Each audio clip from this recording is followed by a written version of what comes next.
Buen día, ¿cómo andan hoy? En este día un poquito nublado de otoño y esperando el invierno, vamos a seguir con esta serie de clases y en este caso nos vamos a dedicar a parte del sistema endocrino, ¿sí? Hoy voy a hablar de una introducción al sistema endocrino y después vamos a hablar de lo que se denomina la reina de las glándulas, la reina del aparato endocrino, como es nuestra glándula hipófisis. ¿Bien? Y cuando uno comienza a hablar del sistema endocrino, lo primero que tiene que tener en cuenta es que, como todo sistema, está compuesto por una serie de órganos, ¿sí? Y en este caso, todos los órganos que componen el sistema endocrino van a ser denominados por sí glándulas. ¿Y por qué glándulas? Porque una glándula es un órgano encargado de secretar una sustancia. Ahora, las glándulas pueden ser de dos tipos. Pueden ser glándulas exócrinas, donde liberan su producto de secreción hacia el exterior. En este caso, una glándula exócrina, por ejemplo, es la glándula sudorípara de la piel, la que genera el sudor. ¿Qué va a liberar? Un líquido con muchos iones, eso es el sudor, hacia el exterior de nuestro cuerpo. Y por otro lado, tenemos al sistema endocrino, donde sus glándulas son glándulas endocrinas. ¿Y qué significa endócrinas? Endócrinas significa hacia adentro. Endo es hacia adentro. Entonces, las glándulas endócrinas van a liberar sustancias y esas sustancias se van a liberar hacia el interior de nuestro cuerpo. Más precisamente se habla de que la secreción de una glándula endocrina es hacia la sangre. Ahora, ¿qué es lo que libera una glándula endocrina? Bueno, una glándula endocrina libera un producto que se denomina hormona. ¿Sí? Una hormona. Las glándulas endocrinas entonces liberan hormonas. ¿Y hacia dónde? Hacia la sangre. ¿Por qué? ¿Qué es una hormona? Una hormona, chicos, es un mensajero químico. ¿Sí? Una hormona es un mensajero químico que ¿qué va a hacer? Va a llevar una señal, va a llevar un mensaje. ¿Y qué va a hacer ese mensaje? Ese mensaje lo que va a hacer es viajar por sangre, llegar hacia el órgano específico que sea capaz de recibir ese mensaje, y en ese órgano específico que se dice órgano blanco, blanco porque es como un blanco de tiro al blanco, ¿sí? Es ahí a donde va a ir y no a otro lugar, le va a decir a ese órgano, bueno, vos tenías una función predeterminada, bien, ahora hacela más rápido o más lento, ¿sí? Eso se llama que una hormona lo que puede hacer es estimular cuando lo hace que trabaje más o lo puede inhibir cuando va a hacer que trabaje menos, ¿sí? Ahora, lo que no pueden hacer las hormonas es cambiar la función del órgano donde actúan. ¿Se entiende esto? ¿Qué significa? Vamos a suponer el riñón. El riñón, ustedes saben que lo que produce es el ultrafiltrado de la sangre. Entonces, si yo tengo una hormona que va a actuar sobre el riñón, lo que voy a poder hacer es que el riñón filtre o no filtre más o menos sangre. Pero no le voy a poder cambiar la función al riñón. No le voy a poder decir al riñón, bueno, ahora vos te vas a encargar de hacer las funciones que hacía el hígado y generar bilis. No, lo único que voy a hacer, lo único que hace una hormona es hacer que el riñón trabaje más o menos lento, ¿sí? O que realice más o menos, pero de la función preestablecida. Entonces, una hormona es un mensajero químico que viaja por sangre, que es secretado por glándulas endócrinas y que actúa en los órganos donde tiene receptores, estimulándolo o inhibiéndolo a realizar su propia función. Bien, entonces, ¿cuáles son, ahora sí, los diferentes o las diferentes glándulas de nuestro sistema endocrino? Nuestro sistema endocrino está compuesto por varias glándulas. Ellas son la hipófisis, que vamos a ver hoy, las tiroides o la glándula tiroides, digo dos, en realidad es una sola porque tiene dos lóbulos que se encuentra acá en el cuello, las glándulas paratiroides, que son 4 y están detrás de la tiroides, las glándulas suprarrenales, que se encuentran justamente, como su nombre lo indica, por encima de los riñones, las glándulas o los islotes de Langerhans, que se encuentran en el páncreas y forman lo que es la secreción endócrina del páncreas. Y por último tenemos las glándulas que corresponden al aparato genital masculino y femenino, como son los testículos y los ovarios. Tanto los testículos como los ovarios, aparte de tener la función de generar la gameta sexual masculina, que es el espermatozoide, o femenina, que es el óvulo, en realidad en los humanos se habla de ovocito 2, aparte de tener esa función, tienen también la función de generar sus propias hormonas, por lo tanto son glándulas endócrinas también. Bueno, eso serían todas nuestras glándulas endócrinas en nuestro organismo. Y yo voy a empezar esta pequeña introducción al sistema nervioso hablando de lo que muchos consideran la reina de todas las glándulas, como es nuestra glándula hipófisis. Y como concepto inicial, aclaremos por qué se habla de que la hipófisis es la reina de todas las glándulas. Porque justamente la hipófisis tiene funciones o secreta hormonas con funciones propias, pero también tiene la capacidad de secretar hormonas que se van a encargar de regular al resto de las glándulas endócrinas, ¿sí? Entonces, la hipófisis tiene hormonas que hacen tareas propias, pero también va a encargarse de regular a todo el resto de las glándulas de nuestro organismo. Por eso es que se dice la reina o la madre de todas las glándulas, porque es justamente la encargada de mandar o de comandar al resto de las glándulas. Bien, ¿dónde vamos a encontrar a nuestra glándula hipófisis o también llamada glándula pituitaria? Esto fue una pregunta de ¿quién quiere ganarse el millón? Esa de Susana Jiménez, que decía que era la pituitaria. Nadie respondió correctamente y no se ganaron el $1.000.000. Ustedes se lo hubiesen ganado después de esta clase. ¿Por qué? Porque la glándula pituitaria es lo mismo que decir glándula hipófisis. ¿Y por qué se denominaba antiguamente pituitaria? Porque pituita, ¿sí?, significa moco en griego. Cuando los antiguos griegos se enfermaban y tenían un resfrío y se morían de los resfríos antes porque no había manera de curarse, entonces les salía moco por la nariz, ¿qué hacían? Le abrían la cabeza a los muertos, hacían la autopsia y miraban que por encima de la nariz, si uno se pone así de costado y haría un corte por la nariz o se meten el dedo en la nariz y rompen el fondo, ¿sí?, ingresan directamente en el cráneo y justamente por encima de la nariz, pero dentro del cráneo, encontraban una glándula, encontraban una estructura. Entonces, ¿qué dijeron? Bueno, si hay una estructura que está justo por encima de la nariz, debe ser justamente ella la que genera el moco.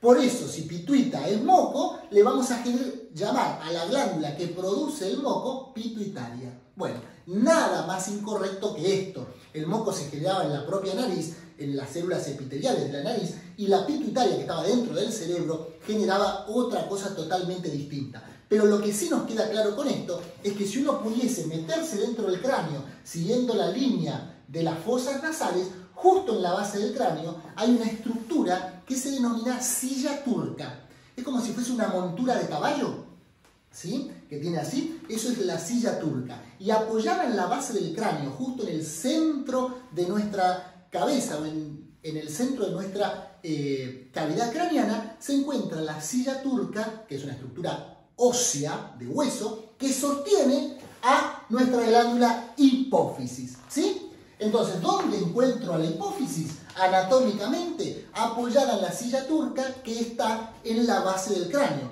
Por eso la hipófisis está dentro de la cavidad craneana.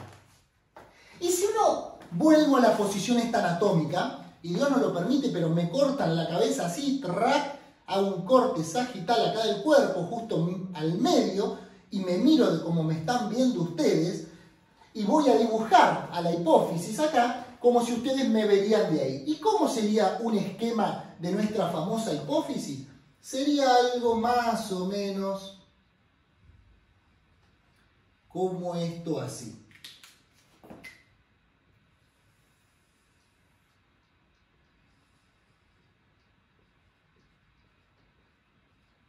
Bien, ¿qué es esto? Y me vuelvo para aquel lado.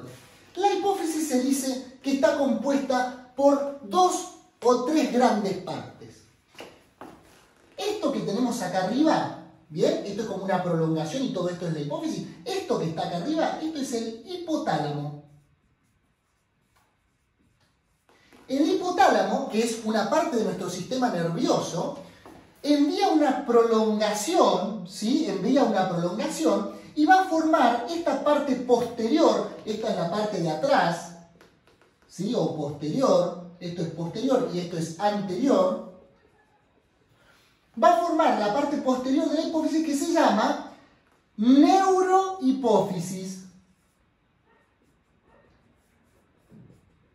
¿Sí? Esta es la neurohipófisis. ¿Y por qué se llama neurohipófisis? Porque justamente es una prolongación o una evaginación del sistema nervioso. Por eso se denomina neurohipófisis. ¿Y cómo está compuesta la neurohipófisis? Esto es así. Acá arriba en el hipotálamo están las neuronas.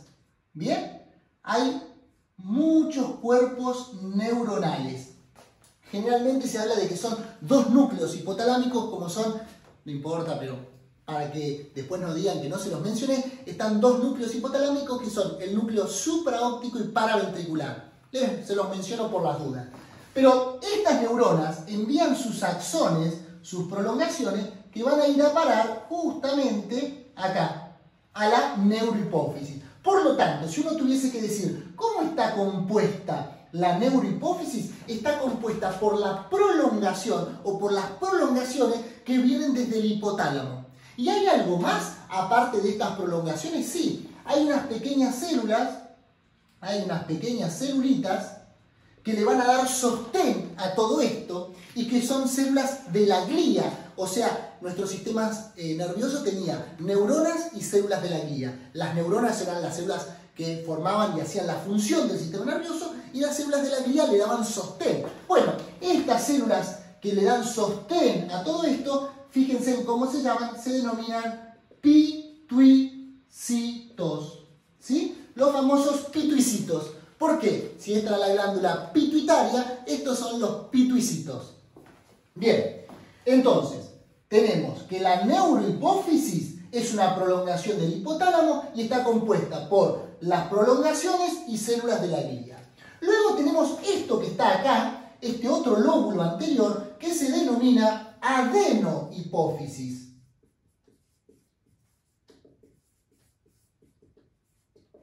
Y esta adenohipófisis tiene un origen embriológico totalmente distinto a la neurohipófisis. Por eso es como que se ve bien dividido en dos. Esto tiene un origen, se dice de la bolsa de Rathke, que es un origen epitelial. En cambio, la neurohipófisis tiene un origen nervioso.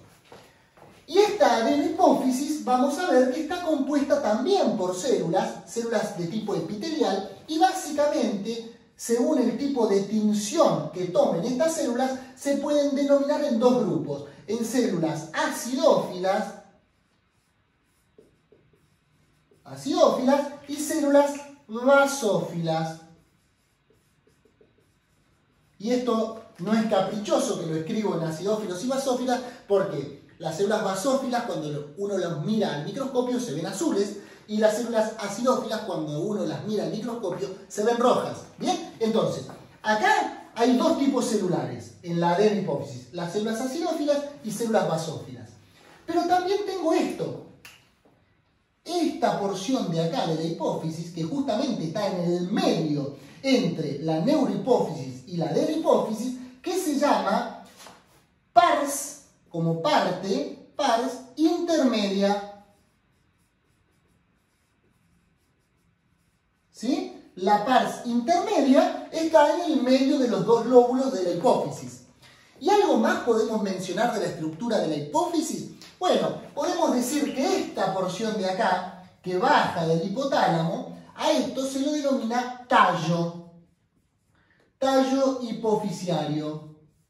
¿Sí? Entonces tenemos el tallo, la neurohipófisis, la pars intermedia y la adenohipófisis. Esto es un esquema un poco básico de la estructura de nuestra hipófisis. Bien, lo que nos queda y nos resta ver ahora es lo siguiente. Habíamos dicho, y permítanme que borre, habíamos dicho que la hipófisis era una glándula endocrina y como toda glándula endocrina secreta hormonas. Bueno, lo que vamos a ver ahora es cada parte de nuestra hipófisis, qué hormona libera y cuál es la función de esa hormona. Y vamos a empezar por la adenohipófisis, ¿sí? Entonces vamos a poner acá adenohipófisis. hipófisis. Y vamos a ver que la adenohipófisis tenía dos tipos celulares. Dijimos que tenía las células acidófilas y dijimos que tenía las células basófilas. Ahora, las células acidófilas van a liberar dos hormonas diferentes. Una es la famosa somatotrofina y otra es la prolactina. ¿Sí? Dos hormonas, células acidófilas. Ojo, una célula va a liberar la somatotrofina y otra célula distinta va a liberar la prolactina. ¿Sí? No es que la misma célula o el mismo grupo celular puede liberar las dos. Las dos se tiñen del mismo color, pero son células diferentes. En cambio, las células basófilas van a tener la capacidad de liberar, según qué célula sea, tres hormonas diferentes, que son las hormonas TSH, la hormona adenocorticotrofina y la hormona LH y FSH. Ahora voy a explicar cada una de estas cosas, no se preocupen. ¿Cómo es esto? La hormona somatotrofina y prolactina, vamos a ver ahora a continuación, que tienen la capacidad de generar funciones o tienen funciones por sí mismas. En cambio, las células basófilas liberan hormonas que lo que van a hacer es regular a otras glándulas endócrinas. Bien, fíjense, la célula basófila va a liberar una hormona que se llama TSH, hormona estimuladora de la tiroides. ¿Qué función va a tener esa hormona? Esa hormona va a viajar por sangre, va a actuar sobre la glándula tiroides diciéndole a la tiroides, bueno, libera tus propias hormonas o no liberes tus propias hormonas. Bien, va a estimular a la glándula tiroides a que libere sus hormonas. O sea, la va a regular. La siguiente es la adenocorticotrofina. ¿Qué es esto? Va a estimular a las glándulas suprarrenales. Y por último, tenemos las FSH y la LH, que esto es la hormona leutemizante y la hormona folículo estimulante, que juntas se denominan gonadotrofinas. Las gónadas eran los ovarios y los testículos, ¿sí? Entonces, estos ovarios y testículos son estimulados a secretar sus propias hormonas por la LH y la FSH. En definitiva, las células basófilas liberan hormonas que estimulan y regulan a otras glándulas. Por eso es que la hipófisis era la reina de las glándulas. En cambio, las células acidófilas liberan dos hormonas, la somatotrofina y la prolactina, que lo que van a hacer, como voy a mencionar ahora, es cumplir funciones por sí mismas. ¿Bien? Entonces, ¿cuál va a ser la función de la somatotrofina? Su nombre mismo se los indica. Somato es cuerpo y trofina viene de trofismo. El trofismo es el crecimiento o la forma de algo. Entonces, somatotrofina también la pueden denominar hormona de crecimiento. Esa es la famosa hormona de crecimiento. ¿Bien? ¿Por qué digo famosa? Porque hay una persona que es muy famosa en el mundo y es argentino, como Lionel Messi, que tuvo problemas con esta hormona de crecimiento. Cuando era chiquito no generaba a su hipófisis suficiente hormona de crecimiento y por eso tuvo que realizar un tratamiento con hormonas externas, si no hubiese quedado chiquito. ¿Por qué? Porque la hormona de crecimiento produce en todo el organismo el crecimiento de todos los órganos. ¿Bien? Produce el aumento de la mitosis de las células, que las células generen y necesiten más glucosa. Producen el crecimiento en largo de los huesos, producen el crecimiento del cartílago, producen el crecimiento de todos los órganos de nuestro organismo. ¿Qué es lo que ocurre si yo tengo un déficit de la hormona de crecimiento? Si cuando yo soy bebé, chiquito y todavía estoy en etapa de crecer, o sea, mis huesos todavía no se cerraron o no sellaron su cartílago de crecimiento y no tengo hormona de crecimiento, voy a ser de baja estatura. Todo mi cuerpo va a quedar más chiquito. En cambio, si yo tengo un aumento por algún tumor o por alguna patología, un aumento de la hormona de crecimiento, ¿qué le va a pasar a la persona? Va a ser lo que se denomina un gigante, ¿sí? Gigantismo. ¿Qué es el gigantismo? Es que creció mucho más de lo normal. Pero ojo, como lo hace durante su etapa de crecimiento, es una persona muy grande, pero proporcionada, ¿bien? En cambio, si este tumor comienza a afectarnos cuando ya somos adultos y cuando no tengo la posibilidad de crecer en altura o de aumentar de tamaño, lo que se va a producir es una enfermedad que se denomina acromegalia. Acro significan prolongaciones, ¿bien? Las prolongaciones son los dedos de las manos, los pies, la nariz.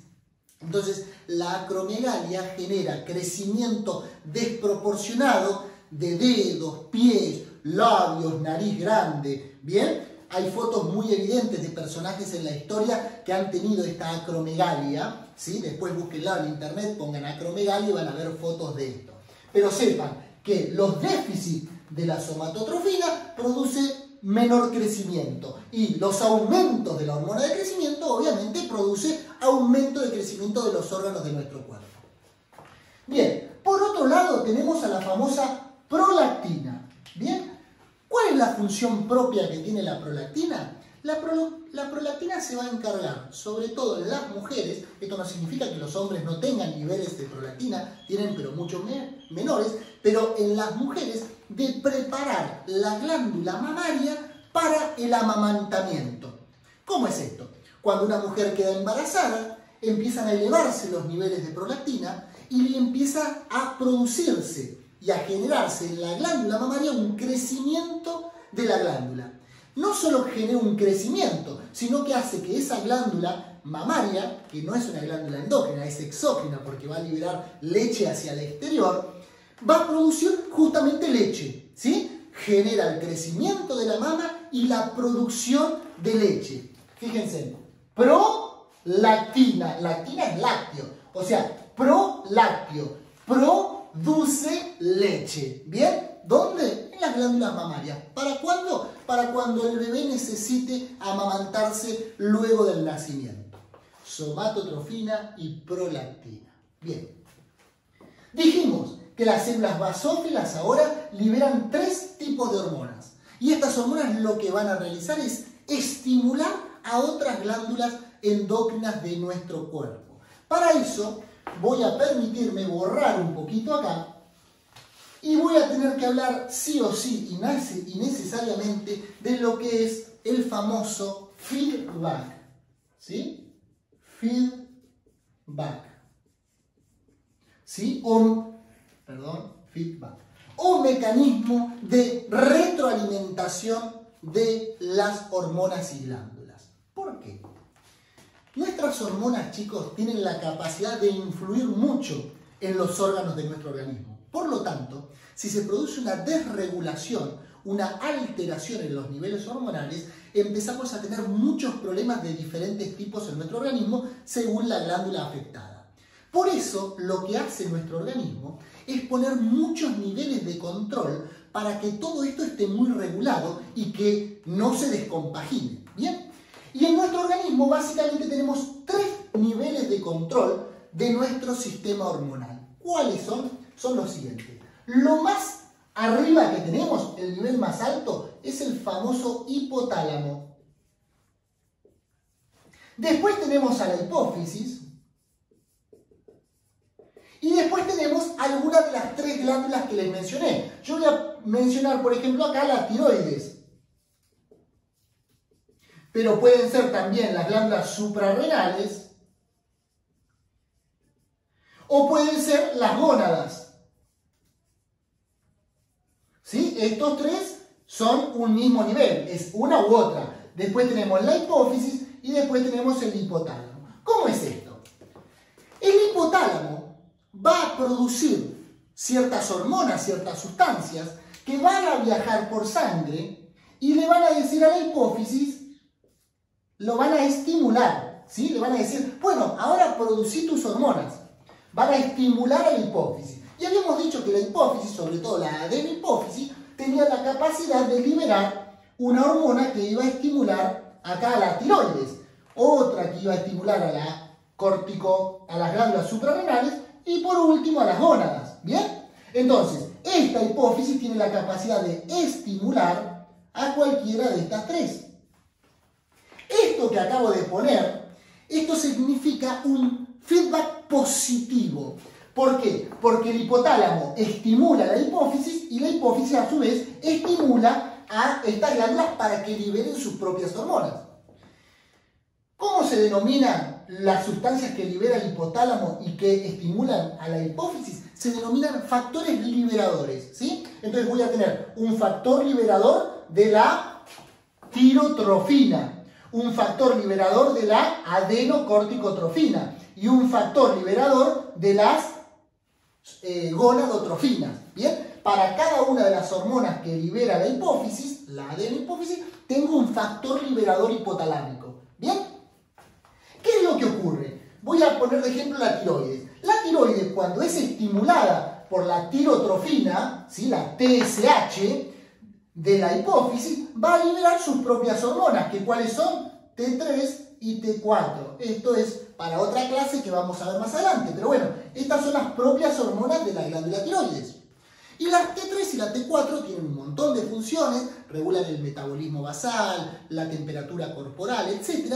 ¿Qué pasa? Una vez que estas hormonas están circulando en sangre y que están cumpliendo su función, tiene que haber algo que diga, bueno, hasta acá, no sigas actuando, que ya estoy, ¿sí? No me sigas estimulando, porque ya estoy en los niveles correctos. Entonces, ¿qué hace? La propia T3 y T4 le van a decir a la hipófisis, basta, la van a inhibir, ¿sí? Le van a decir, che, ya estoy, no me sigas mandando tirotrofina, porque ya estoy cumpliendo mi función, ya estoy en niveles altos.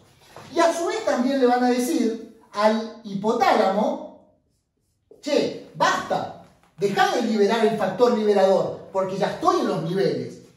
Esto que realizan las propias hormonas liberadas por la tiroides es que una retroalimentación negativa, es un feedback negativo. ¿Bien? ¿Por qué? Porque inhiben a la producción de los que estimulan, valga la redundancia. Entonces, con esto vemos que cuando los niveles están altos de T3 y T4, se inhibe la hipófisis y el hipotálamo.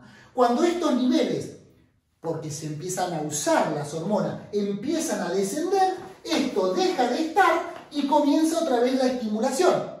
Y otra vez se da el círculo contrario. Esto es el famoso feedback que se produce con cualquiera de las glándulas de nuestro organismo y es esto de los 3 niveles de regulación. Importantísimo. ¿Por qué? Porque los factores liberadores, la TSH, la adenocorticotrofina, las hormonas de las tiroides, las podemos medir en sangre. Entonces, si yo tengo una patología que tiene que ver con las glándulas, yo mido en sangre todo esto que les digo y puedo saber si el problema está en el hipotálamo, si el problema está en la hipófisis o si el problema está en la propia glándula. ¿Bien? Esto que es patología lo vamos a ver más adelante, pero sepan que conociendo esto del feedback y cómo actúa, yo puedo entender un montón de las patologías y cómo diagnosticarlas. ¿Bien?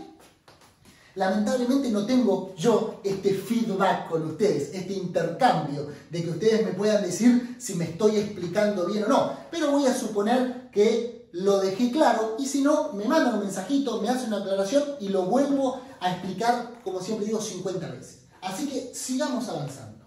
Hemos visto hasta ahora a nuestro lóbulo anterior o adenohipófisis con sus 5 tipos de hormonas que produce, para ahora dedicarnos a la neurohipófisis. La neurohipófisis, a diferencia de la adenohipófisis, no tiene la capacidad de generar hormonas. Las hormonas se generan acá, en el hipotálamo.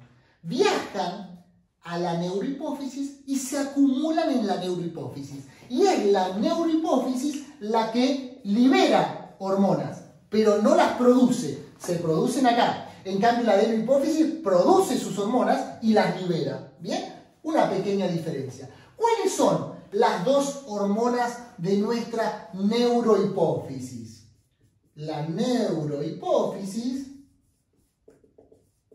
Entonces tiene la capacidad de liberar dos hormonas diferentes, que son la hormona antidiurética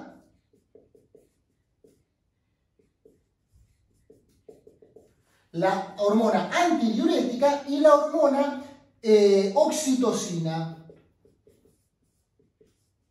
¿Sí? ¿Cómo es esto? Antidiuresis. ¿Qué era la diuresis? La diuresis era la cantidad de orina que uno eliminaba del cuerpo por día. Esa es la diuresis. Y si esta es la hormona antidiurética, ¿qué va a hacer? Va a producir que a nivel del riñón, ¿sí?, no se produzca orina. O sea, que el líquido que filtra el riñón, que es la sangre, es el plasma de la sangre, no se elimine por orina, sino que quede circulando en el cuerpo. ¿Y cuándo les parece que va a actuar sobre todo la antidiurética? Cuando se produzca una hemorragia, por ejemplo. Si nuestro cuerpo empieza a perder sangre, ¿qué le va a decir nuestra hormona antidiurética? No generes más orina, que necesito que la sangre siga teniendo líquido, no me elimine el líquido por orina. Entonces ahí va a actuar la antidiurética. ¿Y cómo actúa la antidiurética? La antidiurética actúa en el riñón, en dos lugares del riñón, en el túbulo contorneado distal y en el túbulo colector, produciendo ¿qué? La reabsorción de agua filtrada. Si no recuerdan este tema, los invito a ver otro de estos videos de YouTube que expliqué todo lo que es el aparato renal, sobre todo en la segunda parte, explico uno de los temas más importantes, que es el sistema renina-angiotensina-aldosterona, donde menciono justamente también la hormona antidiurética. ¿Bien? Si no lo recuerdan, lo repasan porque es un tema muy importante. Pero en definitiva, ¿cuál es la acción de la antidiurética? Producir una menor diuresis, que no se produzca salida o pérdida de agua por orina. ¿Bien? Y por último, y para terminar la neurohipófisis, tenemos a la famosa oxitocina. La oxitocina tiene tres funciones extremadamente importantes. Punto número 1. Va a producir lo que se denomina el reflejo de eyección láctea. ¿Cómo es esto?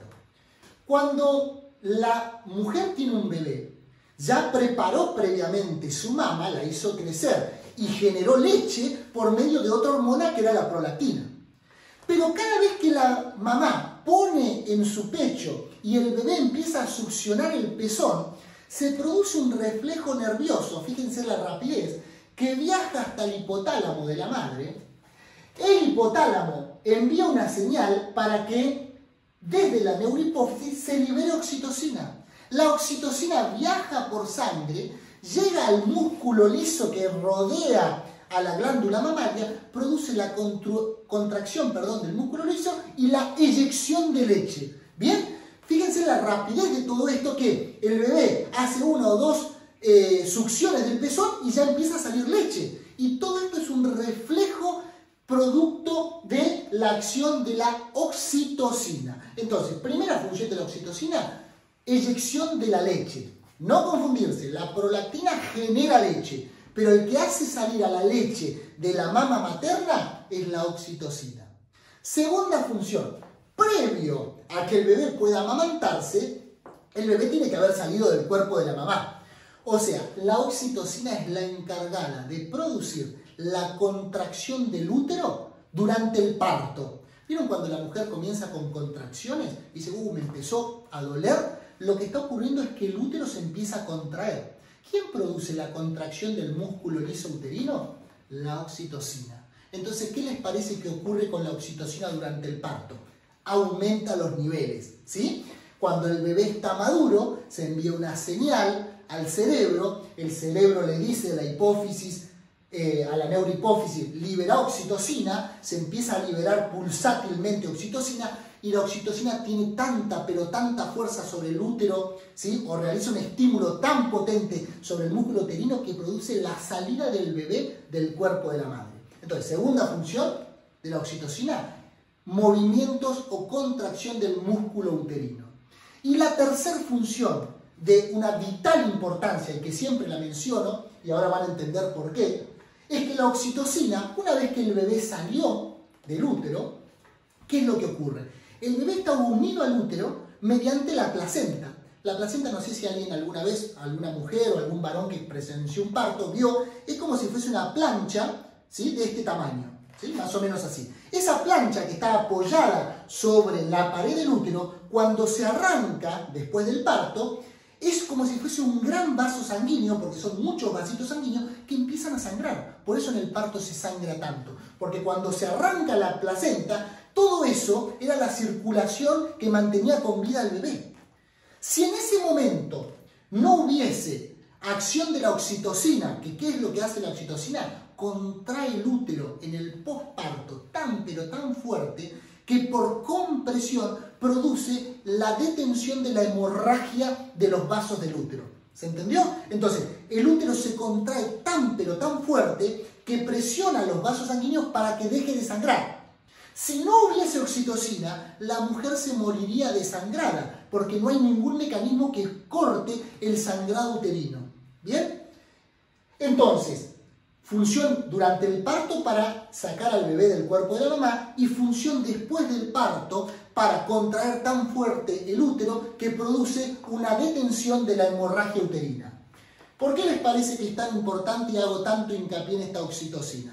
Hay un tema que está, o estaba antes del coronavirus, muy de moda o muy en boca de todos, que es el tema del aborto, ¿sí? Yo no me voy a poner a hablar si el aborto está bien o está mal. Lo que sí, como personal de la salud, ustedes tienen que saber qué es lo que ocurre con la oxitocina y por qué la mujer que se realiza un aborto se muere. Se muere por dos cosas la mujer que se hace un aborto. Uno, es porque cuando uno se hace un aborto, el cuerpo no sabe que iba a salir el bebé del cuerpo. Entonces nunca liberó oxitocina. Y si no se libera oxitocina, no se contrae el útero y el útero sigue sangrando. ¿Bien?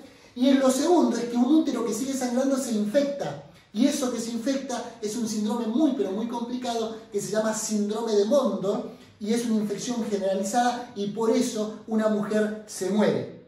Yo hago hincapié en todas estas cosas porque uno como personal de la salud después puede tener sus creencias, pero lo que no puede dejar de saber es cuál es el mecanismo normal para que todo nuestro cuerpo funcione correctamente. ¿Bien?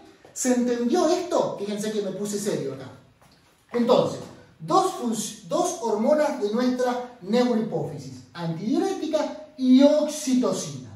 Por último, y no aburrirlos más, y que no se me cansen sobre todo, voy a decir 2 o 3 palabritas de esta parte de la hipófisis, que es la pars intermedia.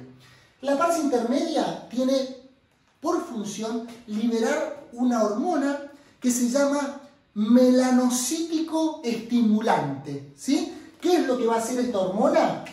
La MSH va a estimular a los melanocitos de la piel a producir, no a producir, pero sí a generarse, que en la piel haya melanocitos que puedan generar melanina, que es la pigmentación oscura de la piel, ¿sí? Se los menciono no porque sea más o menos importante, normalmente uno se olvida de que también la hipófisis se encarga de regular la pigmentación de la piel. ¿Por medio de quién? La hormona melanocítico estimulante que lo libera la pars intermedia. Bueno chicos, espero con esto haber aclarado todo el tema este de la hipófisis, no haber dejado dudas y si hay alguna duda me pueden responder o mandar un mensajito. Si les gustó el video, como siempre digo, mándenme un mensajito, así me estimulan a seguir con esta serie de videos y me dan cada vez más ganas. Les mando un fuerte abrazo, nos vemos la próxima.